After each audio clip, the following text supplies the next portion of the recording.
이거 좀 나아지나 싶더니 결국은 또 한파가 찾아올 예정이라고 합니다. 최근에 전기차 시장이 약간 반등하는 것 같다는 소식이 나왔습니다. 사실 당연한 거죠. 9월 이후로 할인 보조금에 세일 페스타를 명분으로 할인한다는 수많은 홍보 자료에 EV9은 수천만원 재고 할인까지 있었잖아요. 이 정도로 여러가지 공세가 있었는데 조금이라도 판매량이 늘지 않으면 이상한 거죠. 물론 기대치만큼은 아니었지만 어쨌든 판매량이 조금은 올랐다고 하는데 갑자기 이런 소식이 나왔습니다. 아이오닉5 생산 라인 특근이 없다는 겁니다. 이게 뭔가 좀 이상해 보일 수 있습니다. 보통 공장이 주말 특근을 하는 이유는 뭔가요? 차가 잘 팔려서 수요를 따라가기 위해서 공급을 늘리려고 특근을 하는 거잖아요. 특근을 안 한다는 건 그만큼 차가 안 팔린다는 건데 최근 수개월간 특근이 없었고 앞으로도 없을 거라고 합니다. 아니 대체 왜 잘 팔린다더니 갑자기 무슨 문제라도 생긴 걸까요? 어떤 내용인지 쉽고 빠르게 정리해드리겠습니다.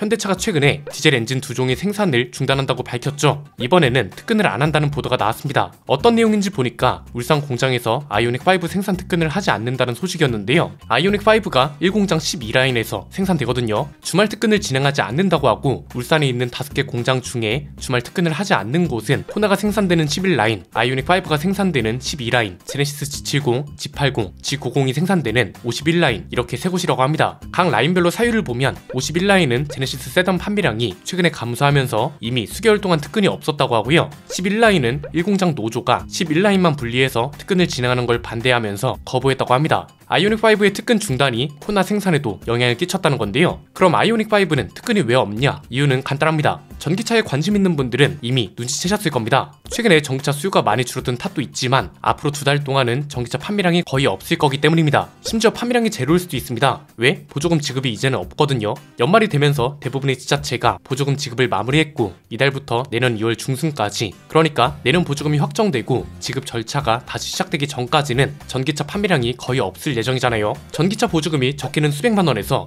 많게는 수천만 원입니다. 몇 개월에서 몇 주만 기다리면 이 정도 혜택을 가져갈 수 있는데 누가 제 돈 주고 전기차를 사겠어요? 그래서 올해 초에도 EV6는 판매량이 아예 제로였을 때가 있었는데 이때도 보조금 지급이 확정되지 않았을 때라 그랬던 겁니다. 제조사 입장에선 그래서 굳이 특근까지 할 필요가 없는 거죠. 2달 넘는 기간 동안 판매량이 거의 없을 거고 최근에는 전기차 판매 부진이다 뭐다 해서 수요가 줄었는데 뭐하러 인건비를 더 들여가면서 재고만 쌓아두겠어요? 심지어 GV60은 그래서 이달 초부터 아예 생산을 중단했잖아요. 보조금 지급이 재개될 때까지 중단을 하기로 했고 최근에 GV60은 판매량도 줄어들고 있기 때문에 다른 차들보다 빠르게 생산 중단을 결정했다고 보시면 됩니다. 그래서 아마 당분간 국내 전기차 소식은 거의 없을 걸로 보입니다. 내년 보조금이 확정될 때부터 다시 소식이 많아질 걸로 보이는데 내년엔 보조금 기준이 강화되면서 제조사들도 긴장을 좀 해야 할 겁니다. 왜냐면 상온 대비 저온 주행거리, 겨울철 주행거리 효율이 많이 떨어지면 보조금 지급 기준에서 제외하는 형태로 변한다고 하거든요. 상온에서 1회 충전을 했을 때 500km 이상을 가는 차는 추울 때 주행가는 거리가 70% 이상 유지돼야 보조금이 지급되고요. 300km 이상인 차는 75% 이상, 300km 미만인 차는 80% 이상을 기록해야 보조금이 지급된다고 합니다. 그냥 쉽게 말해서 최근에 LFP 배터리를 쓰는 전기차가 많아지고 있잖아요. 어떤 배터리를 쓰든 겨울에도 납득 가능한 수준으로 주행가는 거리를 유지해야 보조금을 받아갈 수 있는 거죠. 당장 이 기준을 충족하지 못하는 차가 상당히 많습니다. 레이 EV, 벤츠 EQB 300 포매틱, 아우디 Q4 42 트론, Q4 스포트백 42 트론, 폭스바겐 ID4 프로, 폴스타트 롱레인지 싱글 모터 2023년형, 푸조 E208, BMW iX3M 이 차들 포함 11개 차종이 내년 보조금 지급 기준에 미달합니다. 그래서 최근에 폴스타트 롱레인지 싱글 모터 모델이 2024년형으로 업그레이드 되면서 상온하고 저온 주행거리 모두 개선됐잖아요. 연식 변경 모델부터는 내년 보조금 기준을 충족하는데 다른 차종들도 새롭게 인증을 하는 경우에는 업그레이드가 되든지 해야 보조금을 모두 받을 수 있는 겁니다. 가격대가 높은 프리미엄 브랜드는 타격이 덜할 수 있는데 레이 EV처럼 가격이 중요한 차들은 연식 변경을 통해서 주행거리 개선이 있어야 할 걸로 보이고요. 물론 주행가는 거리가 낮다고 해서 모든 전기차가 지급 대상에서 제외되는 건 아닙니다. 이게 기준이 어떻게 되냐면 인증 시점이거든요. 예컨대 내년에 규정이 강화된다. 그런데 올해 보조금 지급 기준을 이미 충족해서 인증을 완료한 차라면 내년에도 보조금을 받을 수 있습니다. 연식 변경이 되거나 해서 새로 인증받는 차들부터 내년 기준이 반영된다는 거죠. 그래서 뭐 지금부터 딱히 걱정할 필요는 없고 내년 보조금 기준이 나오고 보조금을 받을 수 있는 차종들도 업데이트 될 거잖아요. 이때 자료를 봐도 차주들은 늦지 않을 것 같고 우리나라는 보조금 때문에 전기차 판매량과 소식이 당분간 뜸할 예정인데 전기차 성장세가 두드러졌던 미국은 상황이 좀 다릅니다. 미국 전기차 시장이 다른 곳들에 비해서 성장세가 상당했잖아요. 그런데 그럼에도 지금 신차 재고가 급증하면서 생산을 철회하거나 감산을 하거나 직원 해고까지 대규모로 이뤄지고 있다고 합니다. 어느 정도인지 보니까 재고차 수량이 무려 250만 대를 넘었다고 합니다. 이게 2021년 상반기 이후로 2년 만에 최고 수준이라고 하는데 날짜로 치면 무려 71분을 넘어섰다고 하더라고요. 재고는 늘어나고 판매량은 감소하다 보니 제조사들은 생산량을 줄이거나 아예 직원들을 해고하고 있기도 합니다. 작년 같은 기간하고 비교하면 재고량이 57% 증가한 거고 92만 5천 대가 늘어난 겁니다. 공급 일수도 지난달 초에는 69일이었던 게 이달 초에는 71일로 늘어났고요. 여기서 공급 일수는 지금 당장 생산을 중단해도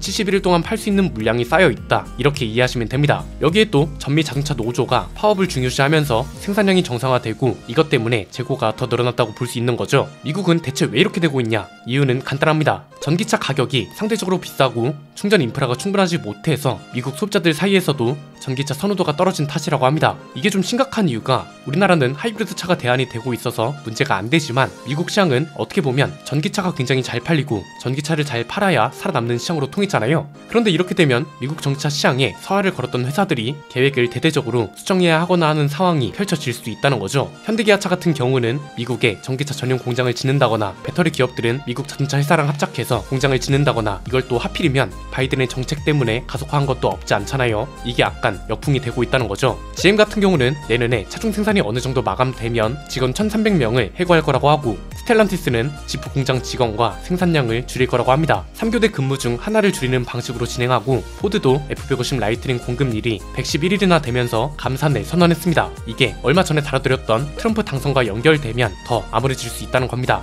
트럼프는 일단 표면적으로는 바이든의 전기차 공급 정책을 부정적으로 보고 있잖아요. 전기가 아니라 오히려 석유 연료를 더 발전시켜서 미국의 에너지가 세상에서 가장 저렴하게 만들고 이걸 곧 효율이라 부르고 있단 말이죠. 미국 시장은 현대차 그룹이나 우리 배터리 기업들한테도 당연히 중요한 시장이라서 지금은 동전이 양면이라고 보시면 될 것 같습니다. 우리나라 자동차 시장은 어차피 하이브리드 차가 대안이 되고 있고 보조금 지급이 마무리되면서 전기차 시장이 또 한 번 숨고르기에 들어간 겁니다. 그런데 미국 시장은 또 쌓여가는 재고 문제, 대통령 당선으로 어떻게 바뀔지 모르는 친환경차 정책 이런 것들이 엮이면서 판도가 어떻게 뒤집힐지 모르는 상황인 거죠. 미국 시장은 새로운 소식이 나오는 대로 다시 정리를 해보도록 하고요. 우리나라도 물론 흥미로운 얘기가 없는 건 아닙니다. 최근에 계속 설명해 드렸듯 우리나라는 하이브리드 차 시장이 강세라는 걸 부정할 수 없잖아요. 그래서 우리나라는 특히 전기차가 맞냐 하이브리드 차가 맞냐 이런 갑론을박도 치열한데 최근에 방향이 좀 더 명확하게 잡힌 것 같습니다. 승용차 시장은 하이브리드 차 대세론이 일본하고 마찬가지로 오랫동안 유지될 것 같고요. 버스나 택시, 택배차 이렇게 공공부문 내지는 공공에 가까운 서비스 관련 분야는 전기차로 전환되는 게 생각보다 빠를 수도 있을 것 같습니다. 왜냐면 이런 소식이 나왔거든요. 대부분이 잊고 있었던 것 중 하나이기도 한데 PBV 기억나세요? 한창 얘기가 많이 나왔다가 어느 순간 전기차 시장이 살짝 부진해지면서 PBV 언급도 거의 사라졌잖아요. 그런데 최근에 다시 PBV 관련 소식이 나온 겁니다. 내년 1월에 CES 행사가 있는데 여기서 기아가 PBV 라인업하고 사업 전략을 발표할 거라고 합니다. PBV는 말 그대로 특수 목적 차량이죠. 라인업이 굉장히 다양한데 중형 PBV가 3종, 대형이 1종, 소형도 1종 이렇게 해서 총 5종으로 라인업이 구성됩니다. 이게 왜 중요하냐면 택시로 쓰이던 차를 딜리버리 전용으로 바꾸고 이런 식으로 용도에 따라 모듈을 바꾸는 것도 가능하고요.